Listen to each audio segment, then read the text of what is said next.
You ask Tiger to solve. This deals with linear equations with one unknown. The final result is y equals -56/3. Let's solve it step by step. Isolate the y. Multiply both sides by inverse fraction 4/-3. Move the negative sign from the denominator to the numerator. Group like terms.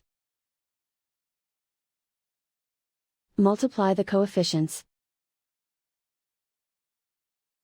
Simplify the arithmetic.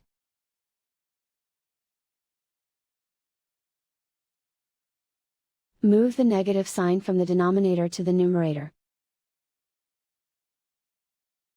Multiply the fractions. Simplify the arithmetic. And so the final result is y equals -56/3.